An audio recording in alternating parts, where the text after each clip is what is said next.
प्रधानमंत्री की वार्ता परिषद बहुत ही निराशाजनक है और उनकी असहायता को दर्शाने वाली है।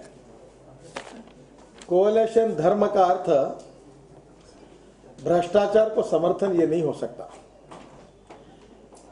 और कोएलिशन का संबंध केवल 2G स्पेक्ट्रम से है। जो इसरो के संबंध में जो हुआ है उसके साथ कोएलिशन का क्या संबंध है? कॉमनवेल्थ गेम में हुआ इसके साथ कौन से पार्टी का संबंध है? मुझे लगता है आदर्श में जो हुआ है उसके किसका संबंध है?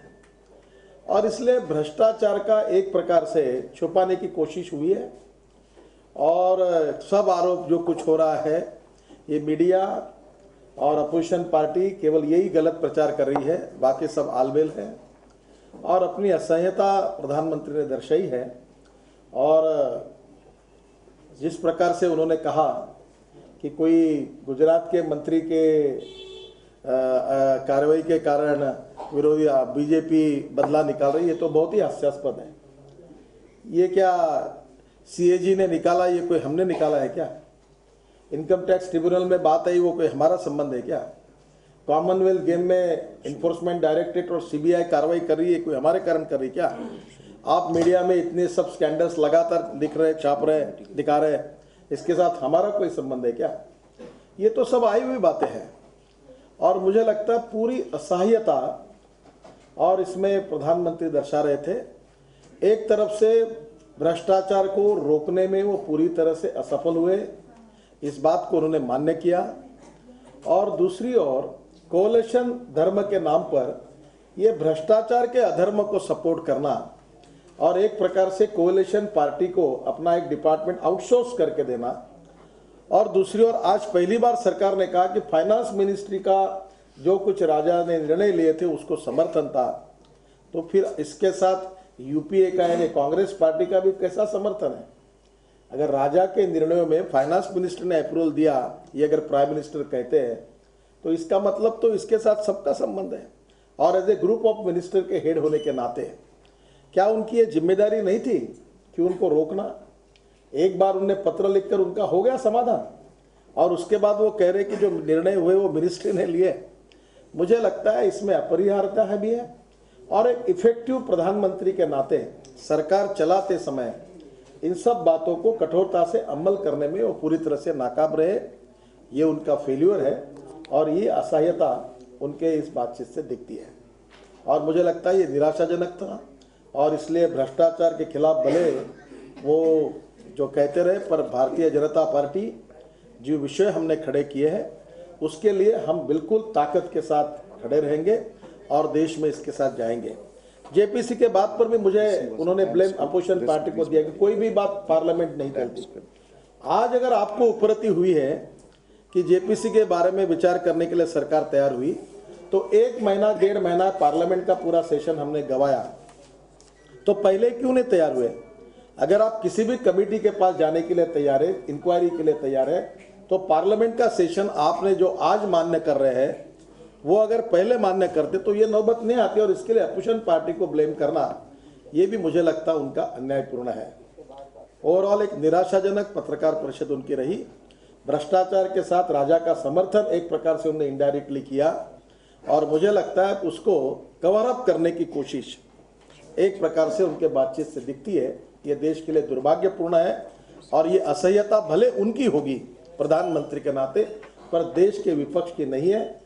जो कुछ भ्रष्टाचार से इस देश को लूटने का कार्य चलता रहा, चाहे वो 2G स्पेक्ट्रम हो, चाहे स्पेस का विषय हो, चाहे कॉमनवेल्थ गेम का हो, 10 लाख करोड़ के हमारे बजट में हमारी ये कम से कम 40% रकम इसमें है और मुझे लगता है कि इसके लिए हम लोग संघर्ष करेंगे।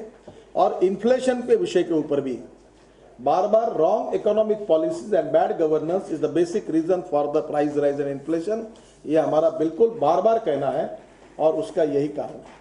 और इसलिए हम दोनों विषयों को लेकर लगातार लड़ते रहेंगे।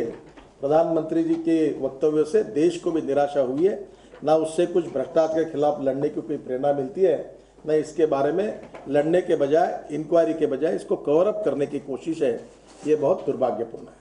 स्पेक्ट्रम के प्राइस का तुलना सब्सिडी से करना, ये स्पेक्ट्रम के प्राइस की तुलना ये स्पेक्ट्रम के साथ करना ये कितना हास्यास्पद है। फर्टिलाइजर सब्सिडी, वो गैस और ऑयल की सब्सिडी और फूड ग्रेन के लिए सब्सिडी, ये स्पेक्ट्रम की सब्सिडी है। ये सब्सिडी है क्या? ये जो सीजी कह रही है कि 1,76,000 करोड़ का घोटाला हुआ है, जो लक्ष्मी दर्शन का कार्यक्रम लोगों ने किया है, ये क्या सब्सिडी प्रोग्राम है क्या? सीबीआई ने कहा 50,000 करोड़, और कल सीबीआई ने भी मान्य किया कि इसमें 50,000 करोड़ का घोटाला, और इनके एक मंत्री कहते हैं कि जीरो लॉस है, और इसके बाद ये कहते हैं ये सब्सिडी है। मेरे तो समझने के बाहर है। यानी वो 2G स्पेक्ट्रम को जो हुआ है, वो जो भ्रष्टाचार है, उसको वो जस्टिफाई करना चाहते हैं या कवर अप करने की प्रोसेस शुरू हुई है, मुझे समझ में नहीं आया। प्रधानमंत्री ने अपने आप को 10 में से 7 नंबर दिए, आप कितने अंक देते हैं? देखो, नंबर तो देना कोई मेरा काम नहीं, क्योंकि मैं परीक्षक नहीं, पर एक बात कहता हूं कि जैसे 33% पासिंग मार्क रहते हैं, वो 33 के अंदर है उनका जो कुछ मार्क है, उसके ऊपर। चलिए, ठीक है, बढ़िया। प्रधानमंत्री ने कहा कि हम बहुत कमजोर हैं, असमर्थ, जैसा आपने भी कहा, और उन्होंने कहा कि सब कुछ मेरे हाथ में है। क्या उन्होंने किस तरफ से नहीं, इस प्रामाणिकता को मैं दाद देता हूँ। एक बात उन्होंने खुले दिल से मान्य की कि मैं बहुत असहाय हूँ, मैं निर्णय भी नहीं कर पाता, मेरे पर कोalition लेकिन पार्टियों का दबाव भी रहता है, और ये सब भ्रष्टाचार में रोक भी नहीं पाता। This is a very honest expression from him, I appreciate this. इशारा किस तरफ कर रहे हैं, आखिर कौन चला रहा है सरकार? वो तो मुझे लगता है, मैं शायद आपका भगवान पर विश्वास है या नहीं मुझे पता नहीं, पर ये सरकार उनकी बातचीत से कोई तो भी अद्भुत शक्ति चला रही है, इस बात पर मेरा विश्वास है। विनय जी एक एक करके कैसे चले? रूडी जी कॉल करें। चलो विनय पूछ लो। बात कही खुद प्रधानमंत्री ने, जिस तरह की मजबूरियां आपके सामने है, उसको नकेल कसने लगे तो हर 6 महीने को चुनाव होगा, तो क्या सरकार चलती रहे, इसके लिए देश लुटने दिया जाएगा? देखिए, ये करप्शन को कवर अप करने की वेल प्लान कोशिश है। 6 महीने चुनाव होगा इस डर के कारण क्या इस देश को लूटना हम अलाउ करेंगे? क्या कलमाड़ी और कॉमनवेल्थ गेम में कौन सी मजबूरी थी? आदर्श में कौन सी मजबूरी थी? स्पेस के घोटाले में कौन सी मजबूरी थी? केवल 2G स्पेक्ट्रम में अलायंस पार्टनर की बात आई, और सब बातों को कोalition धर्म के नाम पर अपनी मजबूरी और असहायता बता देना, यानी अपने फेल्यूर को छुपाना है। ये असहायता नहीं है। इस सरकार में और यूपीए में भ्रष्टाचार के खिलाफ लड़ने की ताकत ही नहीं है। इस बात को प्रधानमंत्री ने पुष्टि की। कमलेश एक सेकंड प्रधानमंत्री ने पहली बार स्वीकार किया कि उनसे गलती हुई है, क्या बीजेपी उनसे इस्तीफे की मांग करेगी? देखिए, मैं तो पहली बार एक बात अप्रिशिएट कर रहा हूँ कि उन्हें ऑनेस्टली बताया कि मैं असहाय हूँ, मैं बड़ा अड़चन में हूँ। अब मैं वो दोहरा बोला, मैं पूरा जितना समझते उतना मैं कल्प्रिट नहीं हुई, उन्होंने कहा। मुझे लगता है ऐसे तो चलेगा नहीं ना, एक बैक करके आप नाम पुकार लें। मजुमदार देखो, रूडी जी बताए वो बोला। Just a second please. Ram Narayan.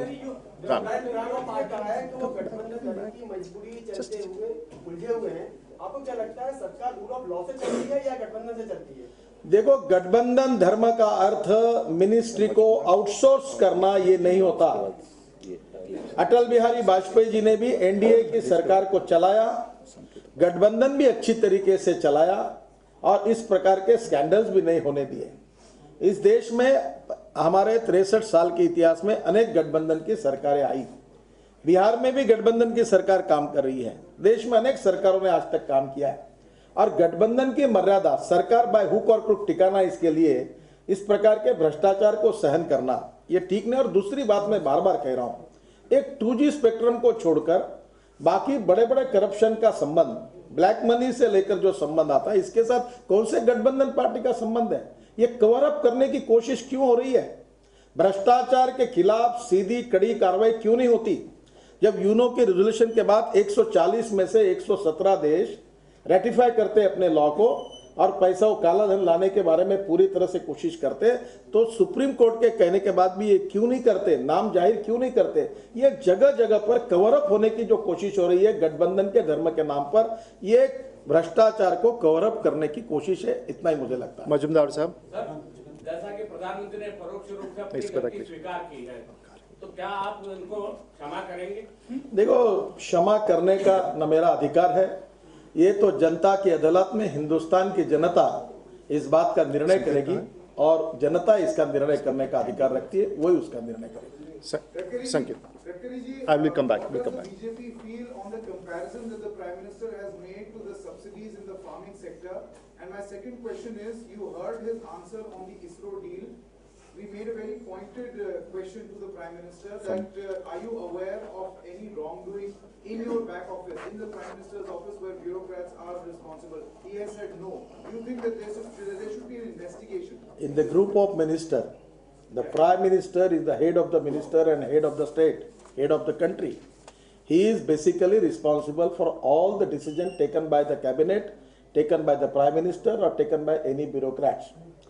It is the responsibility, not the moral responsibility, the basic responsibility of the Prime Minister, who is the head of the cabinet. So everything is with the cabinet, everything with the Prime Minister. Coming back. So it is the failure of the Prime Minister that he is not capable to control his bureaucrats and he is not capable to control the institution under him. That is the failure. But ultimately, the responsibility goes to the Prime Minister. Akhilesh, just a second. We are coming back. We are coming और back. Subsidy से तुलना करना ये तो बहुत शर्मनाक बात है. English, sir. देखिए, to compare this 2G spectrum and other things with the subsidy, it is really a very wrong thing for the country. To shocking because they are comparing the corruption with the subsidy. This is very bad. Akhilesh, NDTV. जो PM ने कहा है कि BJP अब खासतौर से blackmail करती रही है, जीएसटी का उन्होंने हवाला दिया. ये बात जरूर हम लोग मानते हैं कि जीएसटी में बीजेपी पहले सपोर्ट करती रही, बीजेपी उसको एक क्रांतिकारी कदम मानती रही, बाद में बीजेपी ने उसको अपोज करना शुरू किया. पहली बात तो ये कि क्या बीजेपी ब्लैकमेल नहीं करती रही है जीएसटी पर. और दूसरा प्रश्न ये है इसी से जुड़ा हुआ कि जेपीसी की जहां तक बात है, बीजेपी शुरू में ये कहती रही शीतकालीन सत्र के दौरान की 2G घोटाले की जांच के लिए जेपीसी होनी चाहिए. अब जबकि सरकार 2G के लिए मान रही है, अब आपने दो नई चीजें उसमें जोड़ी, आदर्श और CWG. तो क्या बीजेपी खुद याद होगा यही बैठकर प्रेस कॉन्फ्रेंस में मैंने कॉमनवेल्थ गेम की जब पहली प्रेस कॉन्फ्रेंस ली थी तब मैंने जेपीसी की मांग की थी. तो बीजेपी ने मांग बहुत पुरानी की है और ये तीनों विषयों की ये भ्रष्टाचार के संबंधित विषय जिसके साथ केंद्र सरकार का डायरेक्ट संबंध है. डिफेंस की लैंड हो, कॉमनवेल्थ गेम हो या 2G स्पेक्ट्रम हो. और इसलिए भ्रष्टाचार के विषयों की एक चर्चा होनी चाहिए. हमारी भूमिका है, वही अडवाणी जी ने कल रखी और वही बात हमने कही, नई बात हमने कुछ कही नहीं है. और दूसरी जीएसटी के बारे में आपने जो पूछा है, जीएसटी के बारे में हमारा समर्थन है, पर कुछ राज्यों में उनका रेवेन्यू लॉस होता है तो उसके बारे में अपनी बात को कहने का अधिकार नहीं, क्योंकि जब सेंट्रल गवर्नमेंट के खजाने में पैसा आता है तो वो पैसा उनको जाता ही नहीं जल्दी. और ये उन्होंने ऐसे उदाहरण बताए. मुझे मध्य प्रदेश की सरकार ने, गुजरात की सरकार ने डाटा दिया है कि सरकार में जो बिल्कुल उन्होंने मान्य किए हुए पैसे जो उनको मिलने चाहिए वो 6-6, 8-8 महीने ग्रांटी नेट ट्रांसफर नहीं होते. तो उन्होंने कहा कि राज्य के पास रेवेन्यू नहीं रहेगा, उसका आप समाधान ढूंढिए ताकि इसको डायरेक्ट उसी समय हमको उसका रिइंबर्समेंट हो. तो क्या हमारे राज्यों की हितों की बात करना और कमेटी में रखना क्या ब्लैकमेलिंग होता है? मुझे लगता है प्रधानमंत्री का आरोप बहुत गलत है. इस विषय पर हम लोग सहकार्य करने के लिए तैयार और बाय एट लार्ज पॉलिसी के साथ है, पर सरकार के जो कंसर्न्स है वो उन्होंने अपने केंद्र सरकार के सामने रखना, इसको ब्लैकमेलिंग कहना ये अनफॉर्चुनेट है, दुर्भाग्यपूर्ण है.